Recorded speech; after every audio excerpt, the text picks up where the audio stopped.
Uh, Good evening. Thank you all for coming. Uh, this talk wouldn't have been possible without the support of Mappin, and thanks to Bipin here. Mappin is the publisher of this book, and we've been in touch for quite a while to try and get some book readings and authors and writers here. So thanks so much, Bipin, for making this happen. Yeah. A huge thank you to Archana and Anshuman here. Archana has come all the way from Delhi just for this talk. And Anshuman has come from Bombay. They are both they're the co-founders of the Institute of Cities, the Foundation for Cities in India. The Foundation of Indian Cities. Archana is a practicing architect. Her firm does mostly work with infrastructure. She can talk more about it. She can share more about it. And Anshuman works with Deutsche Bank as an architect there and helping them with their capital projects, with their infrastructure projects. This book is a result of their essentially their labor of love, where they've had RAs, as they mentioned, they've got interns and research associates in Archana's studio in Delhi, working on this. They've been working on this theme for the last 4 years. And this book is a product of that. So they're going to share their journey with the book and all related to that. So thanks so much for coming. Thank you. Hey, good evening, all of you. Thank you so much for coming in here. It's a pleasure that you're going to be listening to us. So to cut a long story short, we'll get straight to the chase. And after 4 long years, we managed to write a book called Celebrating Public Spaces of India. This book actually began very, very long ago. If we don't look that old, but it began 25 years ago when Anshuman and I joined college. And we did our architecture together at this place called the TVB School of Habitat Studies. And one of the things the TVB School of Habitat Studies always talked about was, how do you look at spaces around you? How do you look at the city around you? And how do you look at your habitat is basically what it taught us. And irrespective of what we went on to do in our careers, that always remained. So we would always look back at each other. We'd hear a lot of these dialogues going around, a lot of these conversations where everybody thought they knew everything about the city. And first we're like, what is this? How can you know about the city? We are the architects here. Then when we listened a little more carefully, we realized that, yes, why don't they know about the city? Even if they're not architects, they might be artists, they might just be regular citizens, the sabzi wala, anybody. They're the people who use the city. Of course they know about the city. And so we started listening to their dialogues, observing them, and that's when we sort of realized that if we really want to understand the Indian city, we need to listen to everybody. We need to bring everybody onto the table. And that's how the foundation of the Indian cities was formed to begin with. And from there, we started saying, the irony is, as architects, we have been taught to build, but it is the unbuilt in the city which really defines it. And that is where the idea for understanding public spaces came about. So then we started saying, okay, we understand that to understand our spaces in cities, we need to understand public spaces. What is it we really want to understand in that? Yeah. So the research, just a second. So the research that we started off studying public spaces and finding a common thread around these public spaces across cities in India. And the 3 pictures on the right that you see are very representative, but that's become, one, our reality, and second, unfortunately, our accepted reality. And that's how most of the spaces are, and we've begun, to be used to something like that. And that's, where the first theme that emerged was that most of the spaces in the public domain in our cities basically could be termed in various states of chaos, negligence, and decay. The other theme which comes out very strongly is that it's a public space. So it's there for everyone to use, but for no one to own. So there's a lack of accountability, both from the user side as public, and from the government side as the people who manage it. So there's a very weak governing mechanism across the entire spectrum of spaces that we see in our cities. The third theme that comes, just a second. The third theme that comes is that in the last three decades, the rapid urbanization that has happened across our cities has basically led to two things which has impacted these spaces. One of them being that all the extended areas where the cities have grown have largely grown more as a mix of an informal and a market-driven approach. And that market-driven approach has done very minimum, if not anything, towards the cause of creating these new public spaces. And the old city areas which still had those public spaces, become like a talking point for any infrastructure project that has to come in. So whether it's, for example, a metro station or a metro project, and there are enough examples across our large cities where projects like these, when they have to come in a city area, the public space becomes the first space where, to succumb to such pressures. And the other theme that came in was that there's a lack of a very strong formal open space policy that governs all our public spaces. And again, it's common across spectrum of cities. Weak in some cities, a little strong in some cities.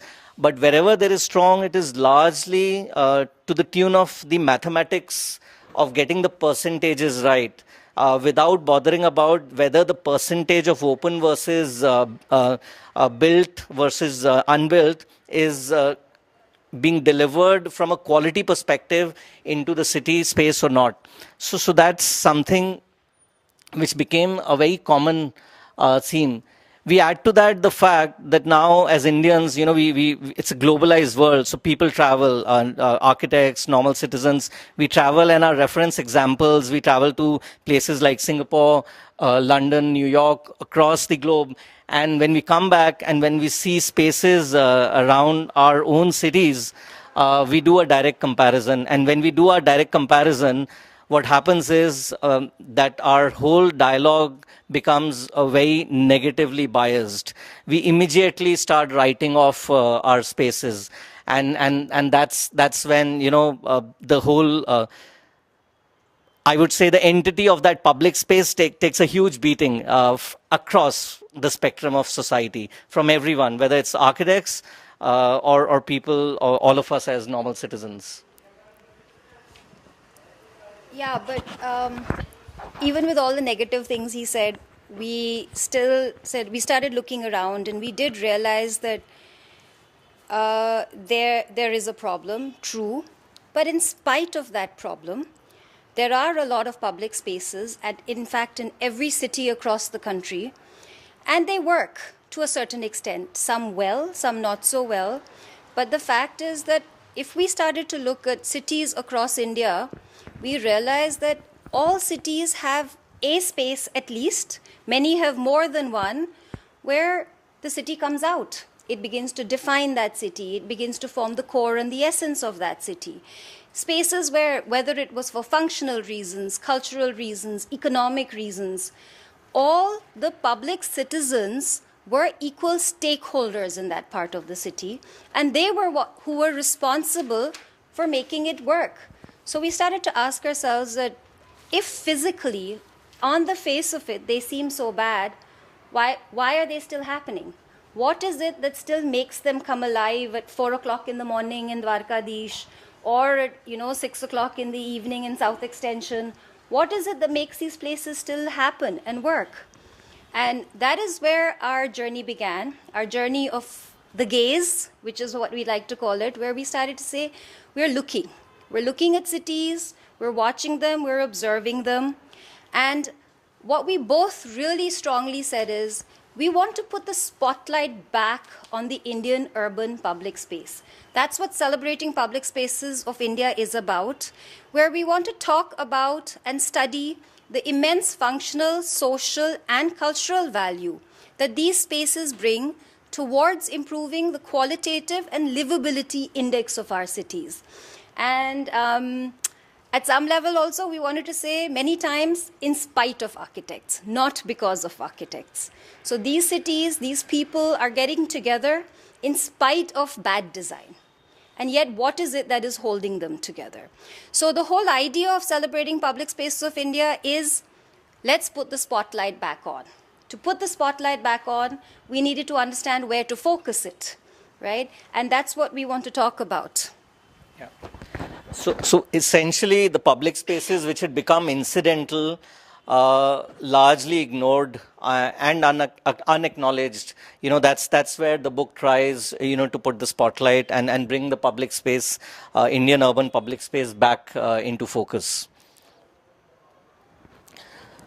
So when we start doing that, and we spoke about a Western gaze and a direct reference between a Western gaze versus a Western filter versus an Indian gaze. So we actually realized that if we have to start to understand the Indian urban public space, we have to look at it from a very Indian perspective. And for that, we need to define what an Indian gaze should be, and try and see how it differs from a Western gaze. That's what it is. So that there's no direct and a superficial comparison and a purely visual comparison between a public space in a Western city versus a great public space in an Indian city. So that became the primary methodology around which our study revolved, and we took the narrative forward. The second very important thing which we did was, like we spoke in the beginning, the few images, disturbing images that we see. So it's very easy to fall in the negative trap, which is the upper layer.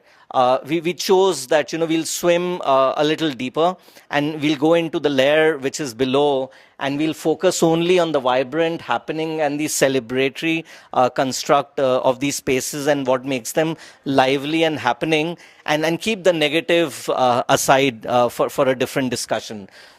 And the other thing was that the narrative that you see in the book is also non-prescriptive.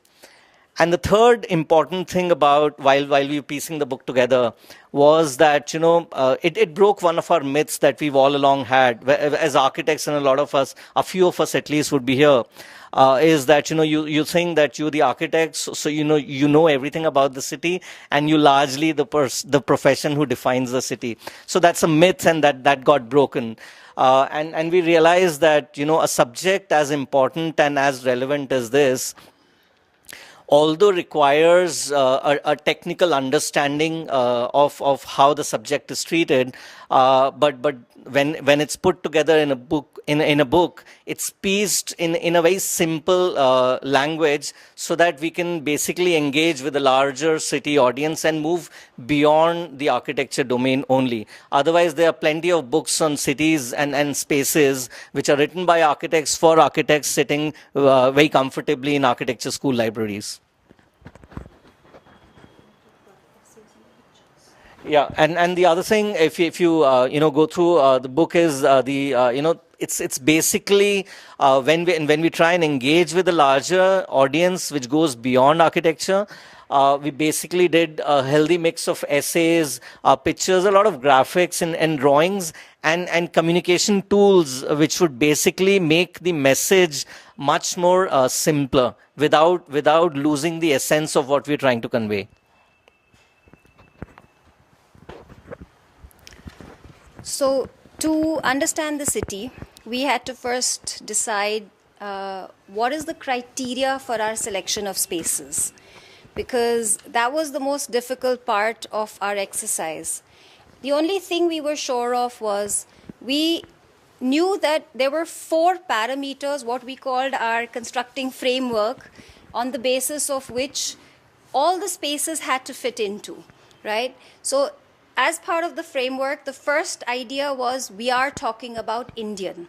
And so we had a lot of dialogue and discussions. We went to school students, architecture students, artists, college students, professionals, and asked them, what is the essence of being Indian, right? And a lot of things came back. I mean, Bollywood, Shah Rukh Khan, all of these things, of course, corruption, dirt, Swachh Bharat. So many things came back to us about what is the essence of being Indian. And we took all of those as a starting framework, whether it was the idea of the morphology of the ghats, or whether it was the idea of the crowd or the bazaar. And all of these began to be a starting framework of, right, we are looking at something which is intrinsically Indian. And for us, I think the picture on the left there describes very appropriately that mix which we were always trying to identify, that layering system which we were always trying to identify, where any space is not a pre-designed, predetermined space, and that's one of the essential characteristics of Indian which came out, the idea of jugaad, right? Anything, anywhere was possible. The other framework characteristic we took was the urban, the idea of the city. Because when you talk about public space, we are not saying that villages, rural areas do not have public space, but the complexity of the issue in an urban area we felt was much more critical. So Indian urban, public became the third important factor which we had to pick up, because public always talks about who owns what. And we all know while studying Indian also, in fact, one of the characteristics and traits which kept coming out was, my home's clean, I don't care what happens outside. But there is an outside, right? Who does that outside belong to? Who does the road outside the home belong to? Who does the local neighborhood park belong to? Who is responsible for using it and maintaining it? Who does the Maidan and the city square belong to? There are so many people who use it, but if you question any one of them, they'll say, ye to ji public hai. Very good. What does public mean? So the intention of understanding, not a private space. So there are a lot of interesting private spaces which have a lot of these activities we talk about. We consciously stayed away from them and looked at the idea of something owned by everybody, but yet owned by maybe no one in particular. The fourth characteristic was also space. So like I mentioned before, architects build. And we actually went and said, okay, what happens to the unbuilt, right? The space in front of the building, the space behind the building, the space between buildings. So, of course, roads are a primary percentage of the area in a city which does that, which we consciously kept aside, though they did come back at a later stage as well, as we will be seeing. But we were saying there is a lot of so-called space in the city which is not built, but it doesn't mean it is unused. And how does this characteristic of the Indian urban public space all come together and create these little focus points within a city, which is what we are going to focus on, which is what we're looking at. What is it that happens in them which we want to put the spotlight back on and celebrate? So as we said, we started with the idea that when we get our formal training, we do get a lot of Western formal training. We understand cities as grids and as straight lines and as clean corners. When we looked at the Indian city, we had to redefine everything. All things which we understood as conventionally what is a good public space, in the context of Indian urban public space, flipped. It got redefined. And that is when, and this is to quote from the book, the apparent chaos and disorder actually consists of several layers of order, all superimposed. So we were looking at the idea that if we look at it as a palimpsest and say there is one grid, maybe the chaos is not just a lot of confusion out of random nothingness, but maybe the chaos is because there are many grids happening, one over the other. And so we feel that we can't read the grids, but it doesn't mean they don't exist. So when we began to look at these spaces in this way, we realized that these spaces celebrate their democratic and multifaceted nature and offer something of functional, cultural, social, and utility value to everyone.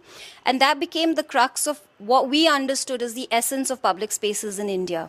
That everybody, whether it was the rich or the poor, whether it was the homeless or the person who lived in a bungalow, all kinds of people, whether it was the secular or the atheist or the hardcore, fundamentalist, all of them found a certain space and expression in these spaces, and that is what we call their democratic nature, right? Whether it was through economics or whether it was through culture, whether it was through religion, they all found a certain sense of meaning within these spaces. And it's like, so these spaces became what we call a window to the soul of the city. So you could look through these spaces and actually understand what the city would be about. So it all then boiled down to, how we see the public spaces in our city. And the dialogue starts and ends between these four adjectives: chaotic, unsafe, crowded, and dirty. And trust me, 90% of the dialogue just starts and ends there. But like we said, we wanted to go beyond that and, just go a few layers down and understand and study each of these spaces, how logically sound they are, alive, dynamism in terms of the activities that they are, and how all of these things put together come together to create what we actually know as the Ronak in Hindi. And that's where the whole concept of celebration or around these public spaces come together. So in effect, when we say celebrating public spaces of India, is essentially about, trying to understand the public spaces in our city and trying to see what constitutes the Ronak that's created in these spaces and plays around in these spaces.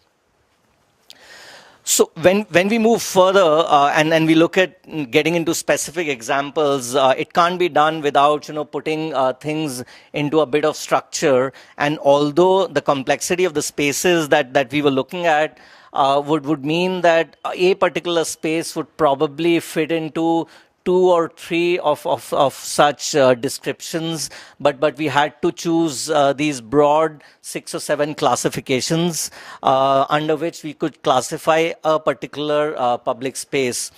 We actually, for a lot of these spaces, we had a difficulty in trying to see which category to classify that particular space in, for the simple reason that the multi-layers of our spaces ensured that they were actually technically fitting in a few of these categories.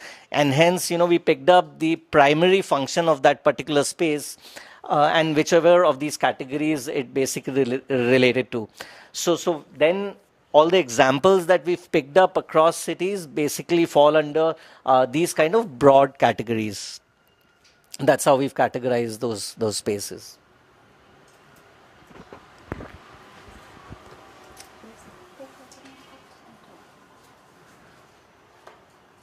So the first category we began with was called public buildings and monument spaces. And what we looked at here were 4 basic ideas talking about what factors shape these spaces. Mostly we realized these factors were historic and political, where public buildings and monument spaces were concerned. And the buildings eventually were either incidental or a backdrop within these spaces, right? We then tried to understand how these spaces work, and again, we began with European constructs of how monument spaces work, and we tried to compare how do Indian spaces work within their own context. So we were trying to understand our monument complexes with the way they work within the Indian subcontext. What was the challenge here were 2 things. One, how do these spaces balance contemporary development with historic realities? Because we do have a lot of historic reality, Everywhere you go, there is a ruin, there is a monument. And there is a big debate about, do we preserve, do we conserve, do we do adaptive reuse? Does it move with the times? Should it remain frozen in time? And the discussion for public buildings eventually was that it has to move. It has to become contemporary along with its historic reality, but you can't let go of the past, because the moment you let go of it, you lost the context. So then the second point of understanding the Indian subcontext, that became secondary. So that balance was something which we looked for in these places. And of course, the balance was also tied to how much does one preserve and how much does one let go. So the urban precinct has always been defined by the presence of a main public square or plaza, which is the core of a city.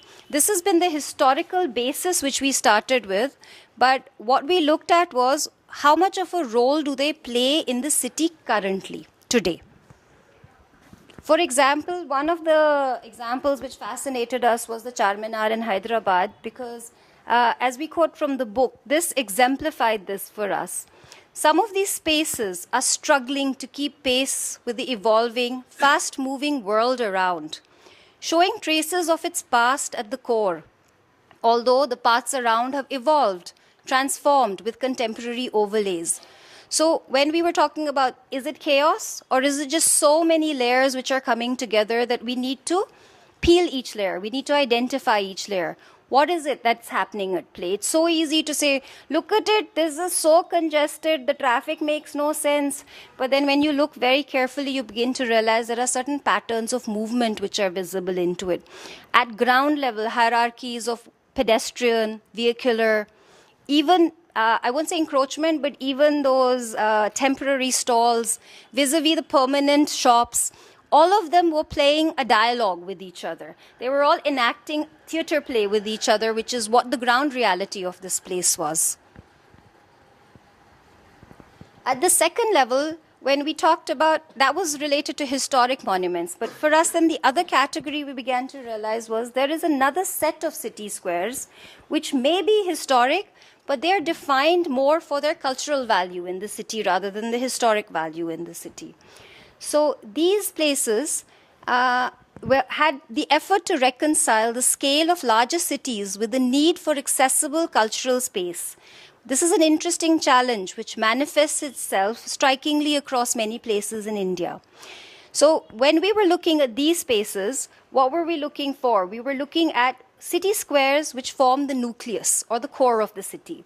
And by doing that, it captured the city identity, and it also provided a backdrop as well as foreground to understand the city. And of course, one of the best examples which come to my mind being a Delhi wala is, of course, Connaught Place, which is, physically the center, notionally the center of what we call Delhi.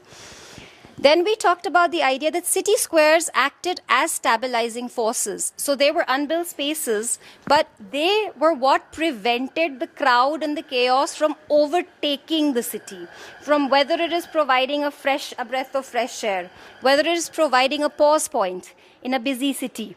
So these, therefore, became the stabilizing forces within the city. The changing faces of these cultural spaces also were looked at. So, traditionally there were the hearts, and then how the hearts also got redefined into contemporary cultural hearts in many cities, where you talked about bringing in handicraft and handloom as one of the major tying parts of many cities, especially in northern India. To city plazas also, which have been defined as central open spaces where you would fly kites, where people would come together. So these things, we looked at the various changing faces of these kinds of cultural spaces and found many typologies within them as well. Of course, the biggest challenge here was to understand that there was a very strong impact of commercialization and urbanization. So commercialization equates everything to square foot value, right? And open space doesn't hold up in that equation. So how do they measure it? How do you know that putting a 30 floor high building in the center of Connaught Place isn't better economic value sense than leaving it open and saying anybody can come here? So this kind of debate, which sounds very funny in a room like this, is a real debate in many corners where political decisions are taken, right? And so that question about, is it something which can be equated to money? Is it something which can be equated to a square foot value of real estate? Is what these spaces have had to reclaim on their own. So many spaces like these across cities in India, the reason they have not so-called been commercialized and urbanized is because they have not given any leeway.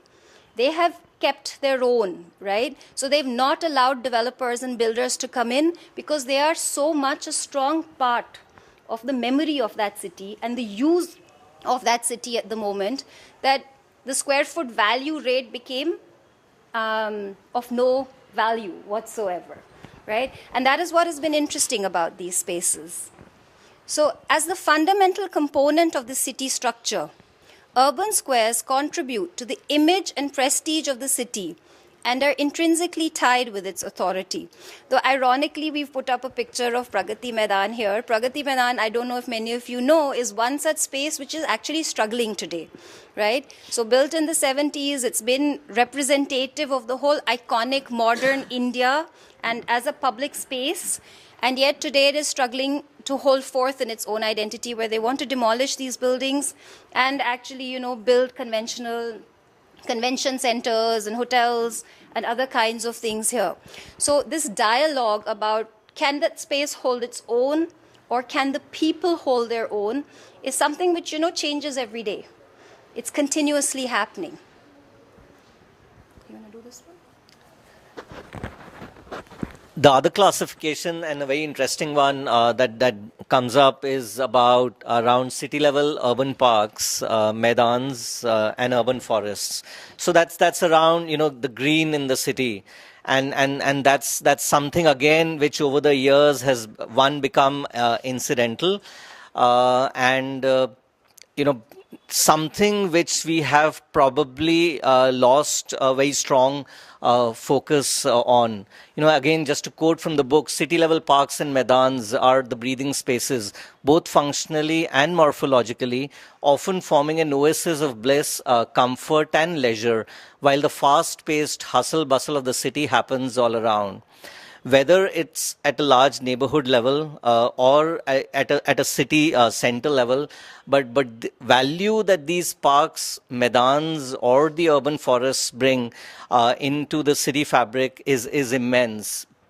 So whether it's those neighborhood parks, joggers park, and in fact a lot of these parks and maidans, apart from the usage that they have from a morning and evening walks to the normal users, the children and the old people who practically are the maximum users, they also have in a few of the larger cities have found multiple usage in terms of venue for marriages and other multi-purpose cultural functions that happen out of these spaces. The Azad Maidan in Mumbai being one of those examples where from early morning 5 a.m. till about late night 11 p.m. across the year, all around the year, you'll find enough functions through the day, through the seasons and throughout the year that continue to happen there.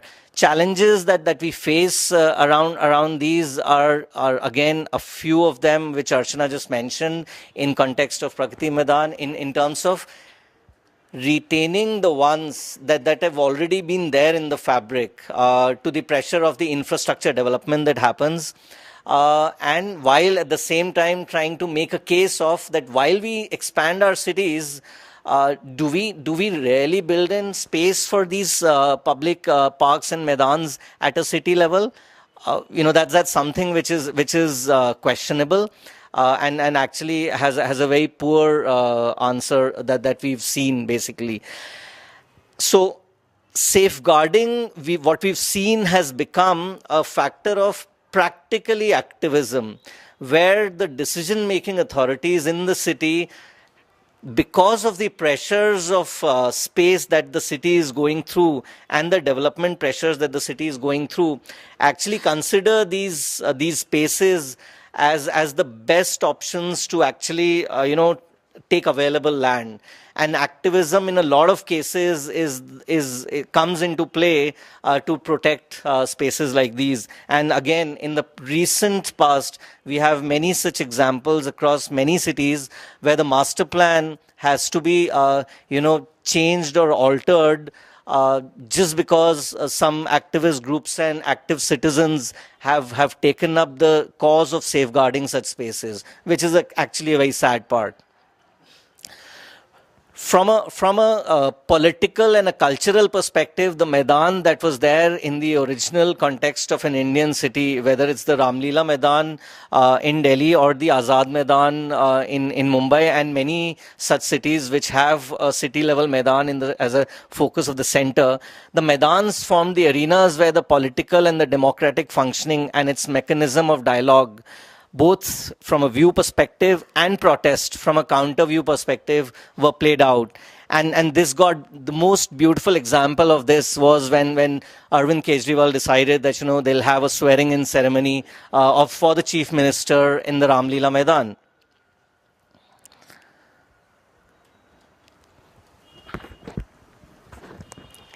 So one of my favorite, the bazaar streets and marketplaces, because I feel that this is what really defines Indian towns. You can't go to, you can't go to even a religious town and not see a bazaar. You can't go to any little place in the hill and not see a market, right? No matter where you go, the one thing you see is a version of a throbbing marketplace, vibrantly active, everybody comes out. What changes is what is the time of day they come out, what is the nature of the goods which are sold. So bazaars are not only a space where transactions of a monetary nature occur, but also a central place for social and community interactions. Because if you understand the history and the purpose of markets in the Indian context, and actually all traditional towns across the world, we really understand that focus of commerce is incidental. Along with it, it was about sharing dialogues, sharing experiences, sharing cultures. And so the exchange which happens in the marketplace is not just an exchange of money or goods, it's also an exchange of ideas, which is basically happening.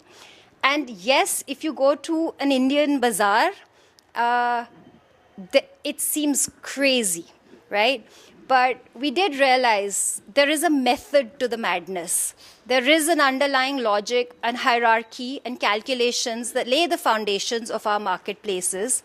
But the most wonderful thing about them is, as we've said, when we talk about the Indian urban public space, we're talking about the democratic nature of that space. And nowhere is it highlighted as strongly as in the bazaar. The all-inclusive nature of the bazaar, right from the beggar to the Seth who runs the $1 million, hawala, it is all there in that bazaar. And one thing we also noticed was a strong sense, so like when we talked about the method to the madness, we saw a strong sense of hierarchy. So for example, it was all decided without being written in paper, who gets to come in the morning, which vendors, whether it's a sabziwala who sets himself up early in the morning before the shops have opened, then the shops happen, then in the evening the eateries come out. So a lot of traditional marketplaces across towns in India follow a hierarchy and follow a structure which allows everybody to be able to make a living, and which allows all kinds of activities, like I said, whether it's a daily goods activity of buying vegetables, or it's just something where you're coming out with your friends to eat ice cream at 12 o'clock in the night, they're allowing this kind of activity to happen. On the other hand, when you look at cities, and especially you look at large metropolitans like Bangalore, Delhi, you begin to see a certain evolution in these marketplaces. So the traditional high street has of course been not replaced totally, but fast being replaced by the mall.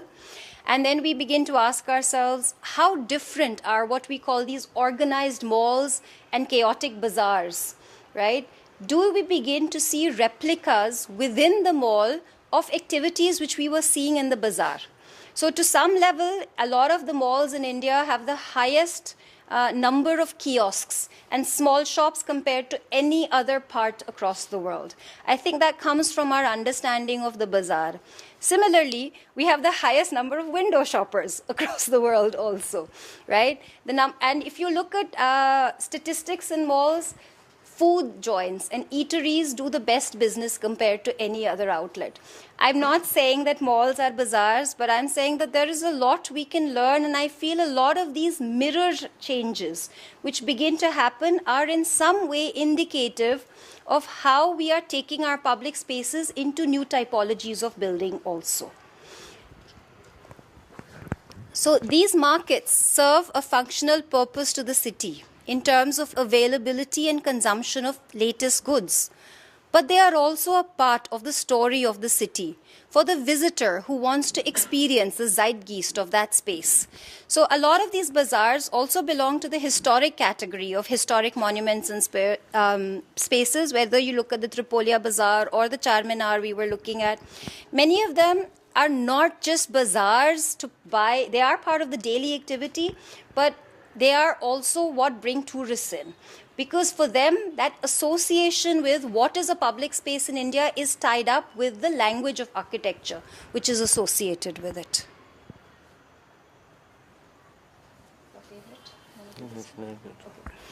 So, water attracts people. It provides a focal point in the city for the day-to-day fundamental of lives, well as a backdrop for celebration and rituals, recreation, fishing, tourism, etc. So to be very honest, the waterfront spaces is something which I think excited the two of us the most. It was also the most challenging for us to do because we found so many examples that we couldn't understand where to draw the line. Right? And also because I think waterfront spaces are visually also amongst the most beautiful spaces to photograph and also to draw.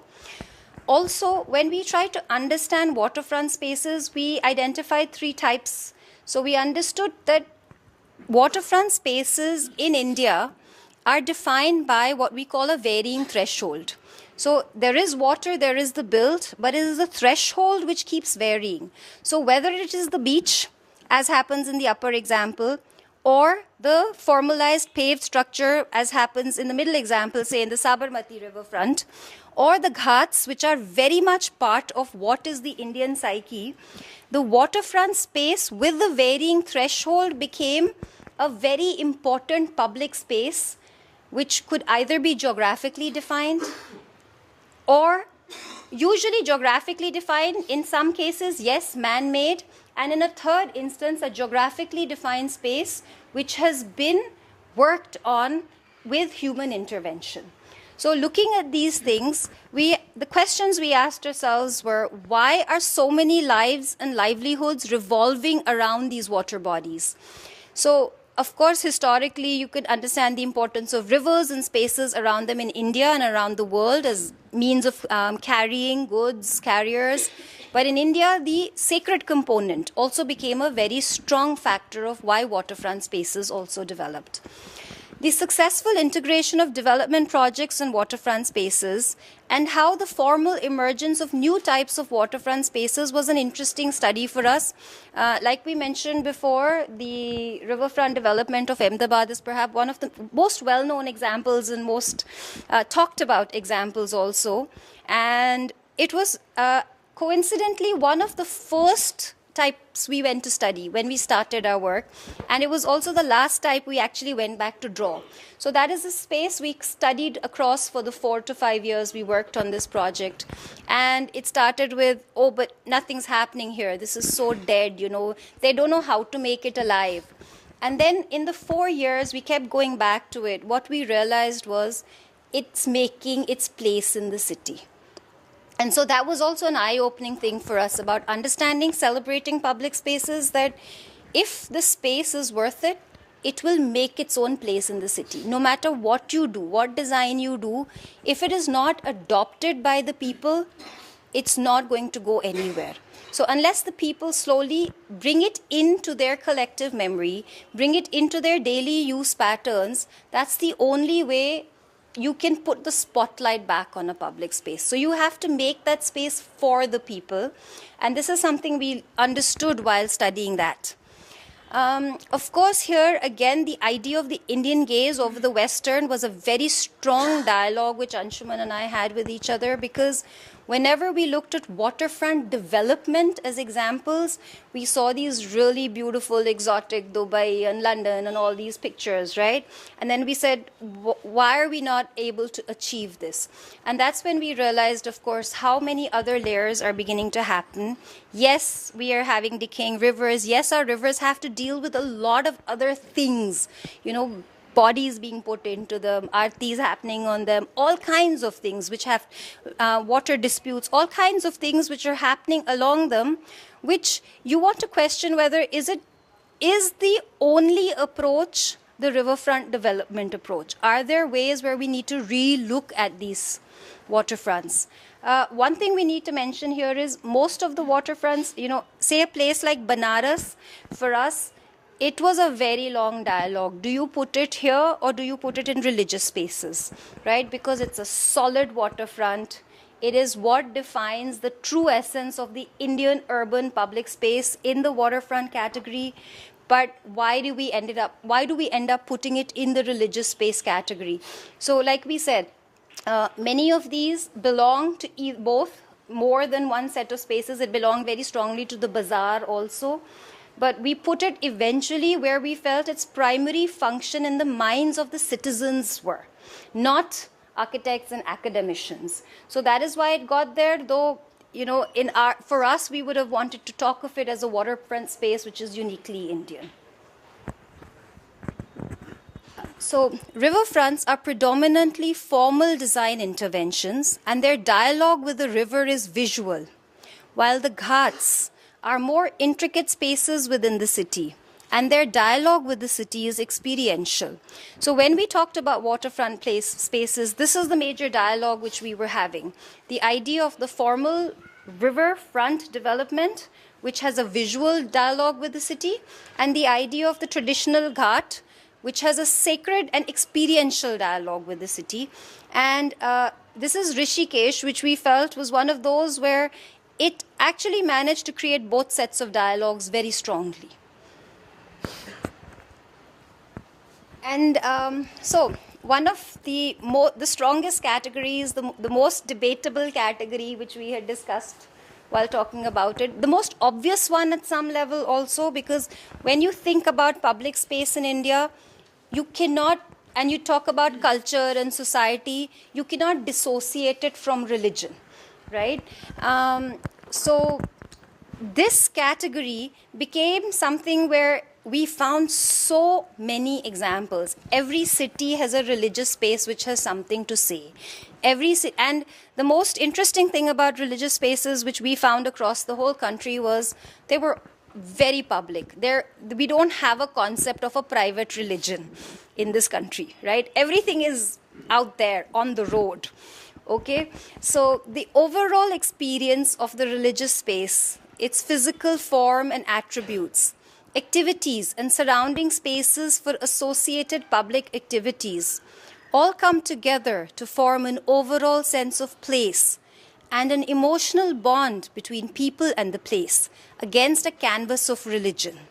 So the interesting thing when we talked about religion in a lot of these places is you can't say which religion.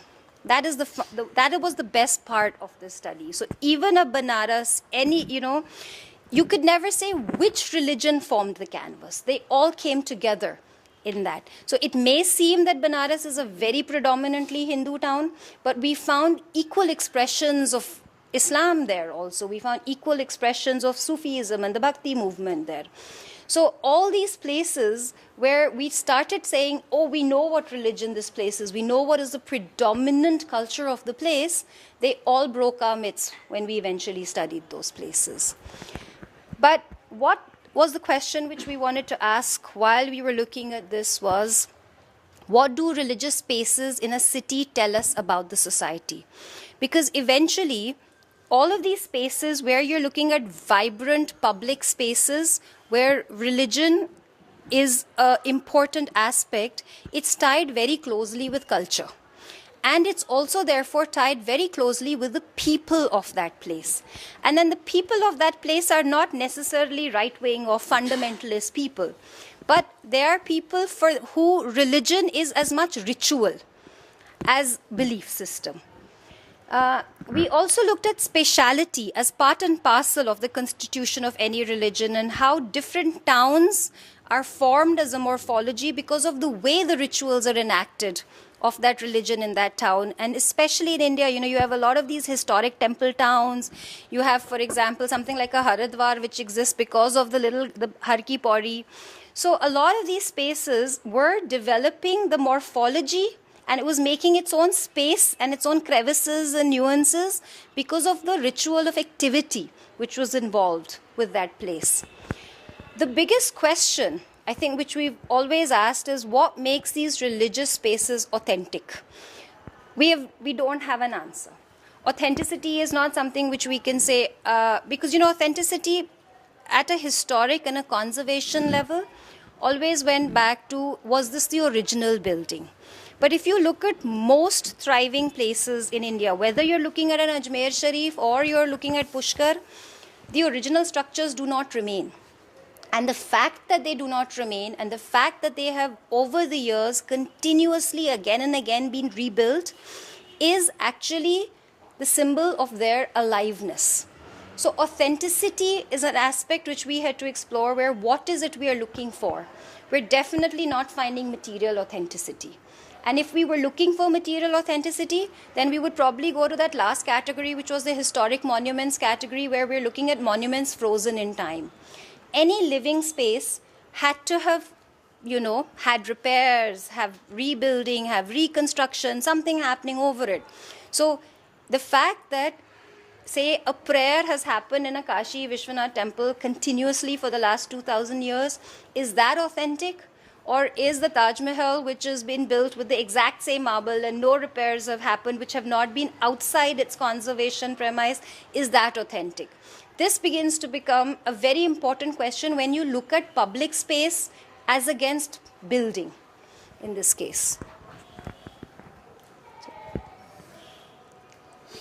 So yes, I keep talking Banaras, so here is the Ghats of Banaras.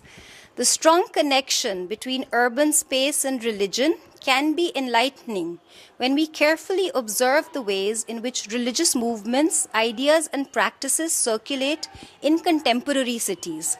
So one of the things we keep on saying is the town is sacred, not because of all that happens, but actually in spite of all that happens. There is so much of not nice things happening in these spaces, yet in spite of that, it maintains that level of sacredness, it maintains that level of fervor, and people wanting to be a part of the space at that allotted time of day, which is what makes them vibrantly alive.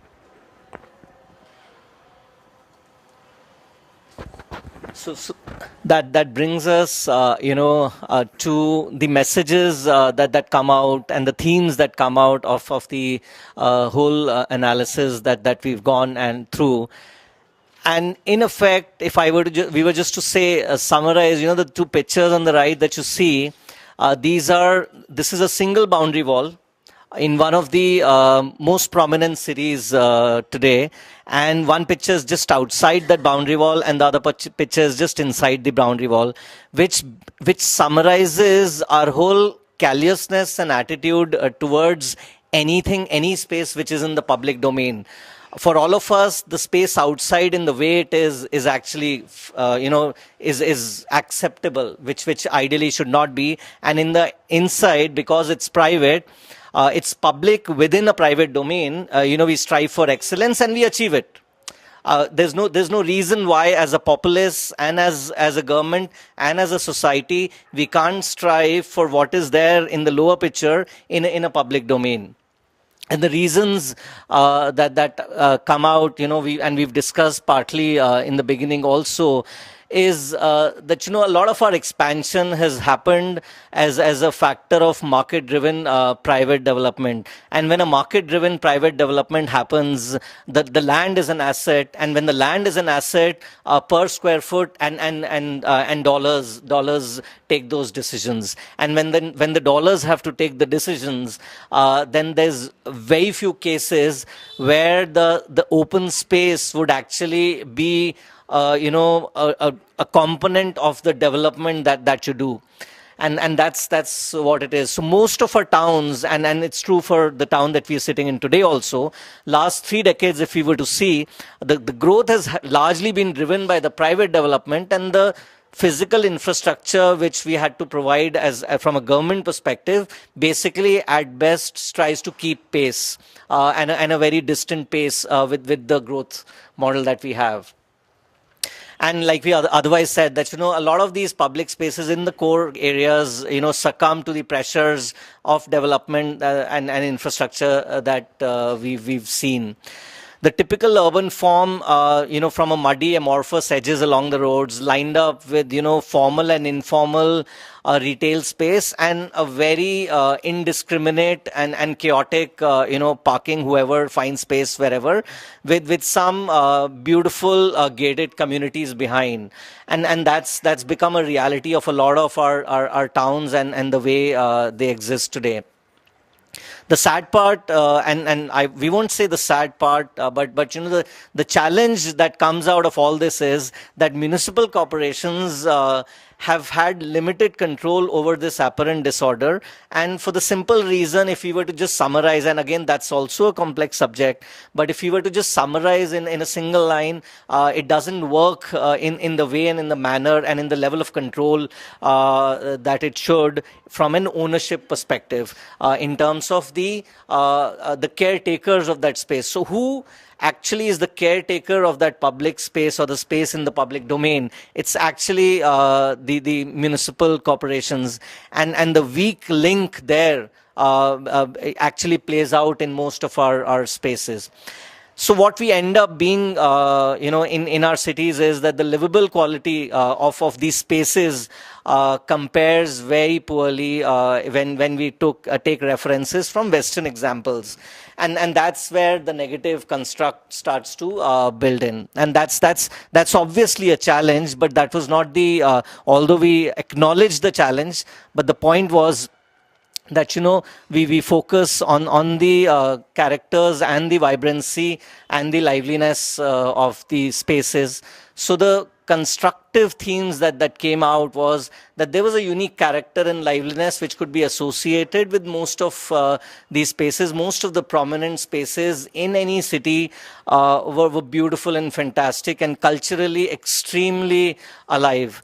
There was a strange balance between the formal versus informal, a planned versus unplanned, public versus private, and historic versus modern, which to a Western gaze would actually be very difficult to understand.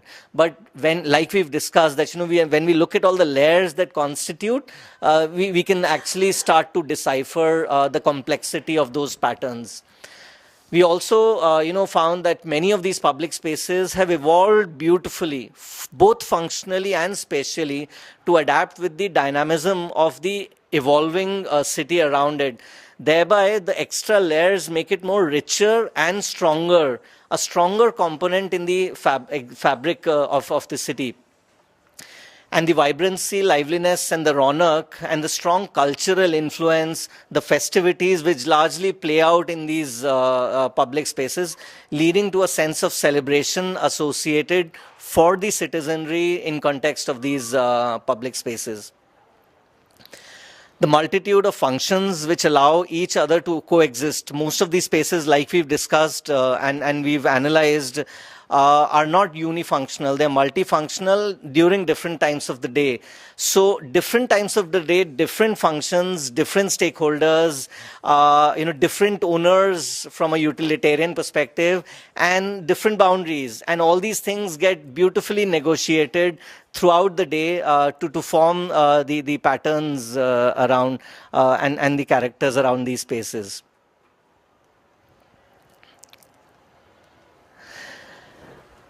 These two examples came in purely from a context of contemporary realities of our city. And the picture on the left, basically, we discussed that, the new age typology, although public, is still within a semi-private domain. It's easier to design, it is easier to manage, but the right examples, if you see, create the right kinds of public spaces, which again come alive. So this example basically recreates the bazaar in a fairly semi-public kind of a scenario, and then it works beautifully. And we have now multiple such examples where the notion of public space has now shifted partially towards amusement parks as the new typologies, malls, food courts, multiplexes, developments around metro stations, etc. And the second important example is, the Rahagiri and the Equal Street kind of campaigns, which over the last 5 years have taken a lot of precedence in most of our cities.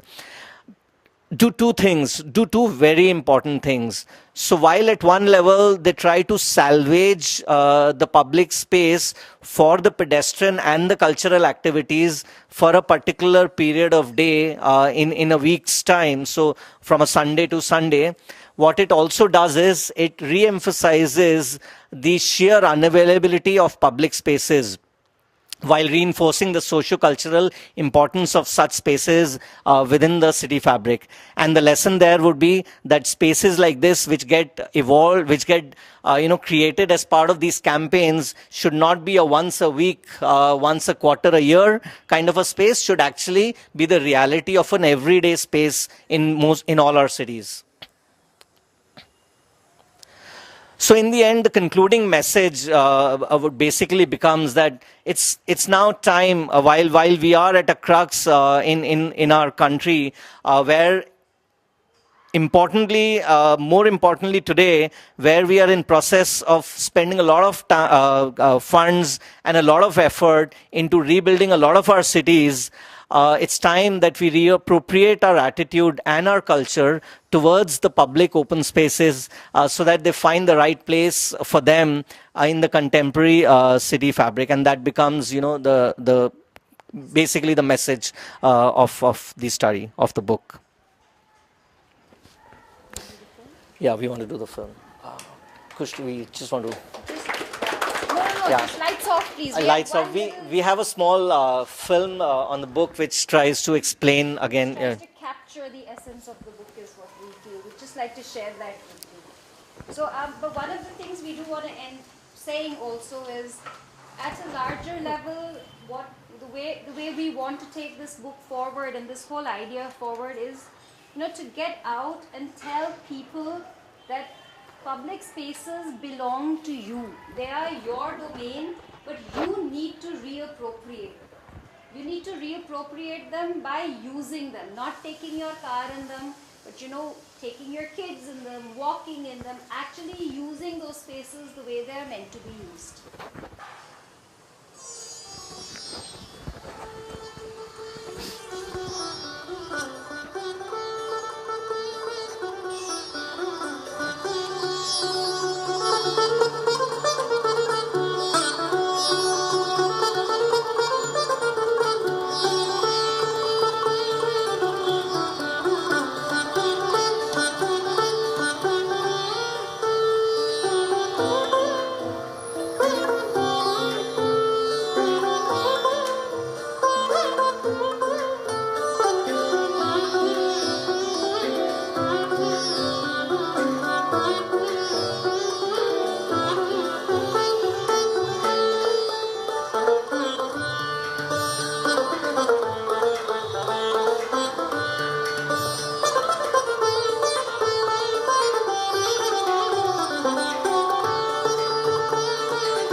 Thank you.